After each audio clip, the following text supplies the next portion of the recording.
ओम। सभी बहन भाइयों को मेरी राम राम। आज मैं आपके सामने समाज का एक ऐसा आईना दिखाना चाहती हूँ जो कि हमेशा ही नेगेटिव थिंकिंग रखता है, हर एक के बारे में बुरा सोचता है। अच्छा तो सामाजिक तौर पर किसी के दिमाग में आता ही नहीं। जो होता है वो दिखता नहीं है और जो दिखता है वो होता नहीं है। प्रत्येक इंसान का अपना अपना जीने का, रहने का, व्यवहार करने का सबका तरीका अलग होता है। किसके दिमाग में क्या चल रहा है कोई समझ नहीं पाया और न ही समझ पाएगा, क्योंकि परमात्मा ने तो सबको सब कुछ अलग अलग दिया है। न किसी के विचार मिलते हैं, न भाव मिलते हैं, न आदतें मिलती हैं और न ही किसी के द्वारा दी गई प्रेरणा मिलती है। कोई छोटी सी बात को भी ग्रहण करके अपने जहन में बिठा लेता है और किसी किसी को दिन रात यदि हम कोई अच्छी बातें बताते रहें फिर भी उसके जहन में कोई बात नहीं आती। किसी किसी को गरीबी में भी इतना शौक होता है कि उसके पास संसाधन न होते हुए भी वो खिलखिलाता रहता है।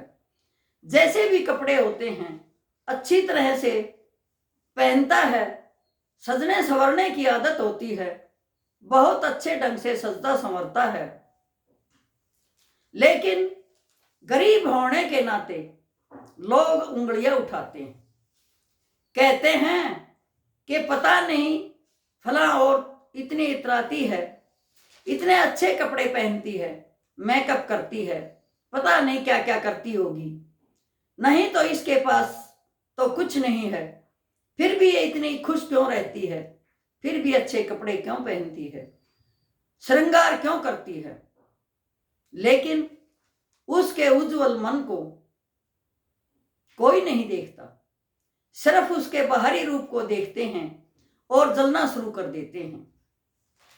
एक पापी घमंडी जो सड़ा हुआ रहता है, कपड़े भी ढंग से नहीं पहनता, ढंग से रहता भी नहीं, उसे लोग गरीबी का तगमा देते हैं। यदि वो किसी से सहायता के लिए हाथ फैलाता है, चाहे वो दूसरों से बेईमानी ही क्यों न कर रहा हो, धन धान्य से भरपूर होकर भी वो दूसरों से सहायता चाहता हो, लेकिन उसका फटे हाल देखकर लोग सोचते हैं ये गरीब है और उसकी सहायता करते हैं, लेकिन वो मक्कार होता है, गरीब नहीं होता। इसी तरह से हम कई बार देखते हैं कि सर्दी के मौसम में औरतें एक बड़ा सा कपड़ा ओढ़कर रेहड़ी में बैठ जाती हैं और दूसरा इंसान उस रेहड़ी को खींचता है और लाउड स्पीकर में आवाजें लगाता है कि ये बहुत गरीब है, इसकी बेटी शादी लायक है, कोई किसी भी तरह से इसकी सहायता कर सकता है, कपड़े दे सकता है, अनाज दे सकता है, आटा दे सकता है, पैसे दे सकता है, क्योंकि ये ऐसा है, गरीब है, बूढ़ी है। लेकिन वो मक्कार होती है, जब उसके पास पैसे इकट्ठे हो जाते हैं, काफी सारा माल इकट्ठा हो जाता है, उसी रेहड़ी से कूदकर जवान लड़की होती है और उस सब को लेकर चली जाती है। अब ऐसा देख देख कर जो समाज सेवी हैं, जो अच्छा सोचने वाले हैं, उनके दिमाग में भी ये बात आ जाती है, यदि असली गरीब है उसको भी मक्कार समझने लगते हैं और कोई किसी की सहायता नहीं करता, क्योंकि मक्कारी ने भिखारियों की भिक्षा छीन ली है, जो असहाय हैं उनकी सहायता छीन ली है, जो गरीबी हैं उनके प्रति दया भाव छीन लिया है, क्योंकि मक्कार लोग इतने हैं कि मक्कारी के द्वारा ही पैसा इकट्ठा करना चाहते हैं। काम न करके निठल्ले रहकर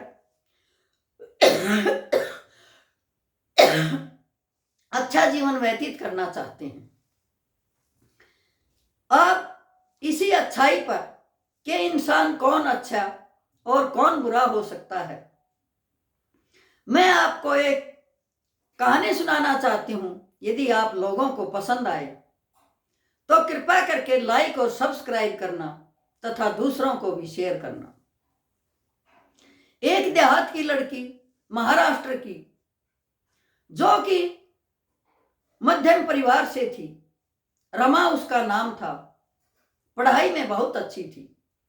जो ही उसने गांव के स्कूल से +2 किया, उसके माता पिता ने कहा कि बेटी तू बॉम्बे जैसे शहर में अच्छे कॉलेज में एडमिशन ले, हम तेरा खर्चा पूरा करेंगे और तुझे डॉक्टर बनाएंगे।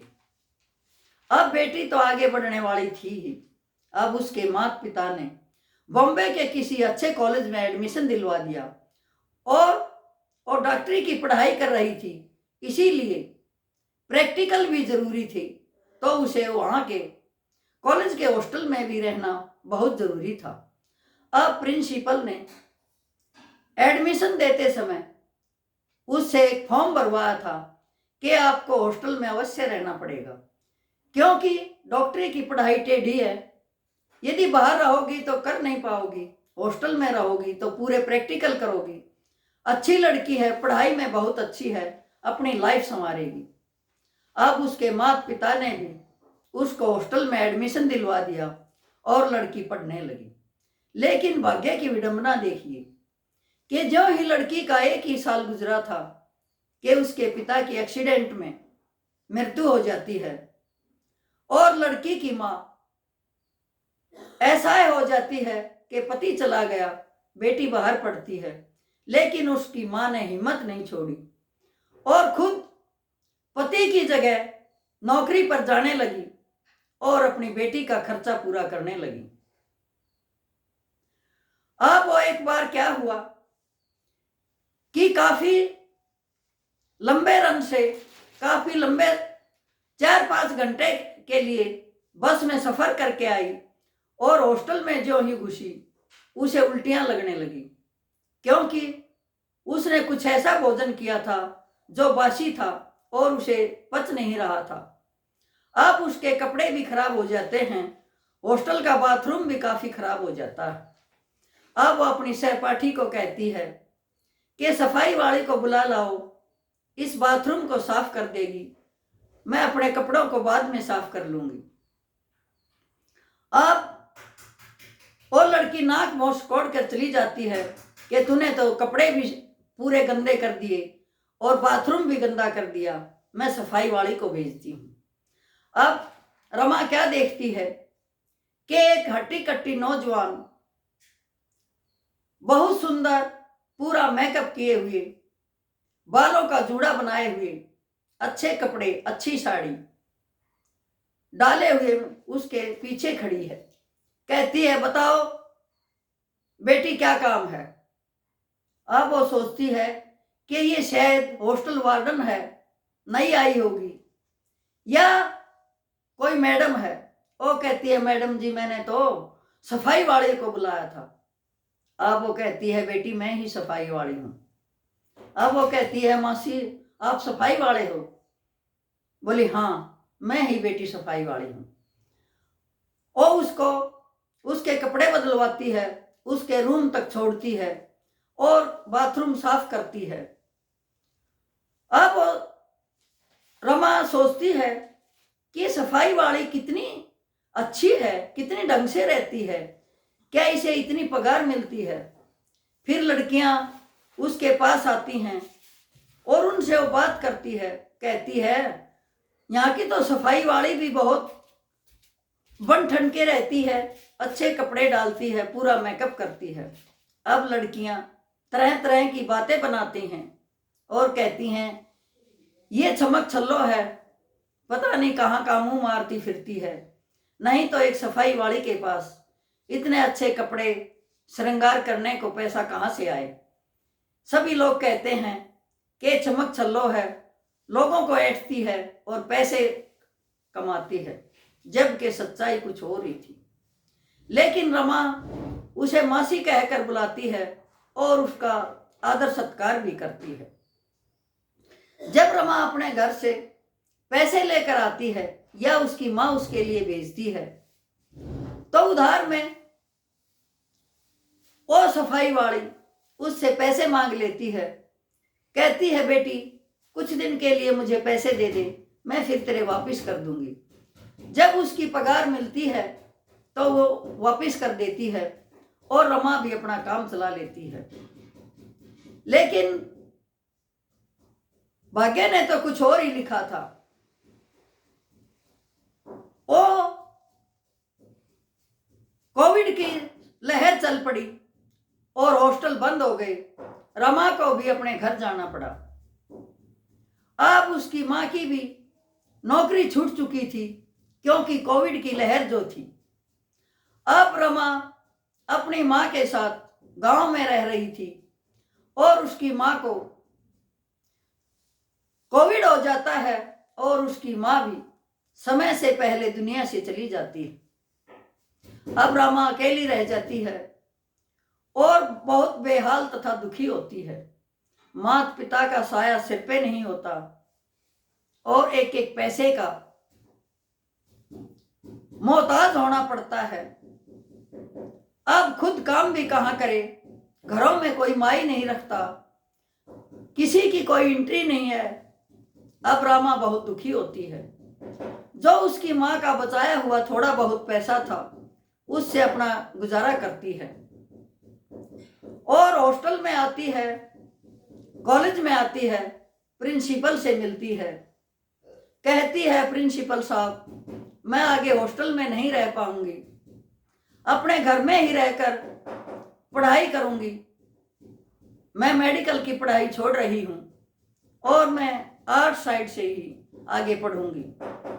अब प्रिंसिपल ने कहा, बेटी ऐसी क्या बात है, तू इतनी होनहार लड़की है, इतनी इंटेलिजेंट है, ऐसा क्यों कर रही है। अब रामा अपनी सच्चाई प्रिंसिपल को बताती है कि पिता का साया तो 1 साल पहले ही उठ चुका था। अब कोविड के अंदर माँ का भी साया उठ गया। मैं अकेली हूं, मेरे पास कोई धन नहीं है, मैं कहाँ से कॉलेज की फीस दूंगी, कहाँ से हॉस्टल का किराया भरूंगी। इसलिए मैं सोचती हूँ कि अपने गांव में ही रहकर पढ़ाई करूं और आर्ट साइड से ही पढ़ाई पूरी करूं। अब प्रिंसिपल भी सोचता है कि बच्ची की कुछ सहायता करनी चाहिए, लेकिन उसे आश्वासन देता है कि बेटी अभी कॉलेज नहीं खुले हैं, फिर आना और फिर बात करेंगे। अब जो ही कॉलेज से बाहर निकलती है उसको वही मौसी आवाज लगाती है कि रमा क्या बात है। अब मासी उसके सिर पर जो ही हाथ रखती है रमा की आंखों से आंसू निकलने लग जाते हैं। कहती है, मौसी आप यहाँ? बोले, हाँ बेटी, सब लोगों की नौकरी छूट गई लेकिन परमात्मा ने मेरा साथ बहुत दिया। लोगों की तो नौकरी छूट गई, लोगों के पास खाने पीने का अभाव हो गया, लेकिन मेरे तो पगार दुगनी हो गई और मेरे पास बहुत धन है। मैंने तो अपने पति को भी यहीं कॉलेज में नौकरी दिलवा दी है और वो भी यहीं कॉलेज में माली का काम करता है, पेड़ पौधों की रखवाली करता है और अब हमारा गुजारा बहुत अच्छी तरह से हो रहा है। तू अपनी बात बता, तू हमेशा खिलखिलाती रहती थी, आज इतनी दुखी क्यों है। अब उसने रमा ने सारा वृत्तांत उस मासी को बताया कि मासी पिता तो मेरा पहले ही चला गया था, अब कोविड के अंदर माँ भी स्वर्गवासी हो गई और मैं अकेली रह गई। हमारे घर में कोई पैसे का जुगाड़ नहीं है। मैं प्रिंसिपल साहब से ये आग्रह करने आई थी कि मैं आर्ट की पढ़ाई अपने घर पे ही बैठ के करूंगी, न तो मैं हॉस्टल का खर्चा दे सकती और न ही मैं डॉक्टरी की पढ़ाई कर सकती। अब उस पर मासी ने रमा को गले से लगा लिया और कहने लगी, बेटी मैं ये सोचूंगी कि मेरे पास तो एक बेटी और है, मेरे 2 बच्चे हैं एक बेटा और बेटी, जिनको मैं यहीं हॉस्टल के क्वार्टर में लेकर आई हूँ। पति भी मेरा यही है। मैं तेरा खर्चा पूरा करूंगी, तू मेरे साथ मेरे क्वार्टर में रह और तेरी लाइफ को मैं संवारूंगी। अब रमा कहती है, नहीं मौसी, ऐसे कैसे कर पाओगी? लेकिन वो जो गरीब औरत थी, जो दूसरों के प्रिंसिपल के घर में सफाई का काम करती थी, बर्तन भांडे मांजती थी, उनका खाना बनाती थी, उसका दिल इतना बड़ा था कि उसने कहा, नहीं बेटी, मैं सोचूंगी कि रमा मेरी ही बेटी है, मैंने ही इसके जन्म दिया है और मैं तेरी लाइफ अवश्य बनाऊंगी। तुझे कोई जरूरत नहीं है कि तू डॉक्टरी की पढ़ाई छोड़े और कोई जरूरत नहीं है कि तू किसी भी कष्ट में रहे, तू मेरे घर रहेगी। अब प्रिंसिपल की पत्नी थी, वो भी बहुत अच्छी थी। अब उस मासी ने प्रिंसिपल की पत्नी को ये सारी बातें बताई और प्रिंसिपल की पत्नी भी उसकी रमा की सहायता के लिए आगे आ गई कि बेटी, तुझे वाकई में कहीं जाने की जरूरत नहीं है, तू यहीं रहेगी और हम तेरा खर्चा अवश्य पूरा करेंगे। हॉस्टल में तुझे रहने नहीं देंगे, अपने घर में रखेंगे, क्योंकि वो औरत भी बहुत अच्छी थी। अब दोनों ने मिलकर उसकी सहायता की। तब उसने कहा, मासी, आपके बारे में तो लड़कियां ऐसी ऐसी बातें करती थी। बोले, वो समाज का नजरिया है बेटी, जो होता है वो दिखता नहीं है, जो दिखता है वो होता नहीं है। क्योंकि मैं बहुत गरीब घर से हूं, गरीबी में पली, गरीब इंसान के साथ मेरी शादी हुई, मैंने कभी अच्छा कपड़ा पहनने को मिला ही नहीं, मेरे पास कभी कोई पैसा हुआ ही नहीं, मुझे तो रोटी भी बड़ी मुश्किल से मिलती थी। जब मेरे पति की पगार बढ़ी, पति ने भी मेरे से मुंह मोड़ लिया और उसके साथ काम करने वाली किसी दूसरी औरत के पास जाने लग गया और मेरी हमेशा ही पिटाई करता, घर से निकाल देता। मैं तो उसको सबक सिखाने के लिए गांव से शहर आई थी कि चलो इस इंसान को अकेला रहकर बच्चों का परवरिश करेगा तो अकल आ जाएगी। और हुआ भी वही, क्योंकि कोविड के अंदर जब सबकी नौकरी छूट गई, मेरे पति की भी छूट गई, तो उस औरत ने भी मेरे पति को घास डालना बंद कर दिया और उसे दुधकार दिया तथा रोता पीटता बच्चों को लेकर मेरे पास आ गया कि मैं आइंदा ऐसी गलती नहीं करूंगा और अपने बच्चों की अच्छी तरह से परवरिश करूंगा। मैंने अपने पति की गलती को माफ करते हुए उसको प्रिंसिपल के यहाँ नौकरी दिलवाई। अब वो बगीचे का माली है और यहीं उन पेड़ पौधों की परवरिश कर रहा है। मेरे बच्चे भी स्कूल में पढ़ रहे हैं। मैं सजती संवरती इसलिए थी क्योंकि मैंने अभाव देखा है, मेरे पास कभी पैसा नहीं आया, अब मेरे पास मुझे पगार मिली, पैसा भी आया और मैंने अपने शौक भी पूरे किए, क्योंकि मुझे बचपन से ही सजने संवरने का शौक था। अब लोगों के कहने का क्या है, वो तो मेरा मन जानता है, मेरी आत्मा जानती है कि मैं क्या हूं और क्या नहीं हूं, और उसी का फल मुझे परमात्मा दे रहा है। क्योंकि सभी की नौकरियां छूट गई, लेकिन मेरी पगार दुगनी हो गई और मैं मेहनती हूं, परमात्मा में ध्यान रखती हूं, दूसरों की सहायता करती हूं, तो परमात्मा भी मेरी सहायता कर रहा है। और ऐसा कहकर उस मासी ने उसकी रमा की जो डॉक्टरी की पढ़ाई थी वो पूरी करवाई और वो एक बड़ी डॉक्टर बन गई।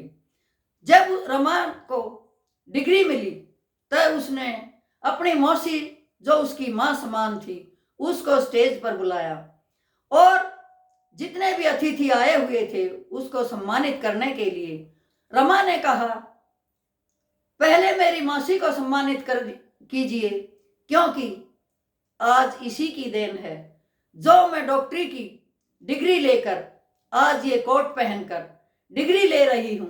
ये सम्मान मेरी मौसी का होना चाहिए, क्योंकि इसी का त्याग है। एक गरीब औरत होते हुए, समाज के ताने सुनते हुए इसने अपने बच्चों की भी परवरिश की, अपने पति को भी लाइन पर लगाया और आज जो मैं असहाय थी, जिसके माता पिता परमात्मा ने छीन लिए थे, उसके भी माता पिता बने तथा एक अच्छी जिंदगी जीने के लिए मुझे प्रेरित किया। और आज मैं इसी मासी के वजह से डॉक्टर बनी हुई हूं, तो मेरी मासी को सम्मानित कीजिए। आप ऐसे बिल्कुल सही कहा है कि जो दिखता है वो होता नहीं है, और जो होता है वो दिखता नहीं है। अच्छी आत्मा किसी भी शरीर में हो सकती है, चाहे उसका पहनावा कुछ भी हो, चाहे उसका सजना संवरना कुछ भी हो। इंसान का मन पवित्र है तो उसकी आत्मा पवित्र है, और परमात्मा उसकी सहायता अवश्य करता है। धन्यवाद। ओम।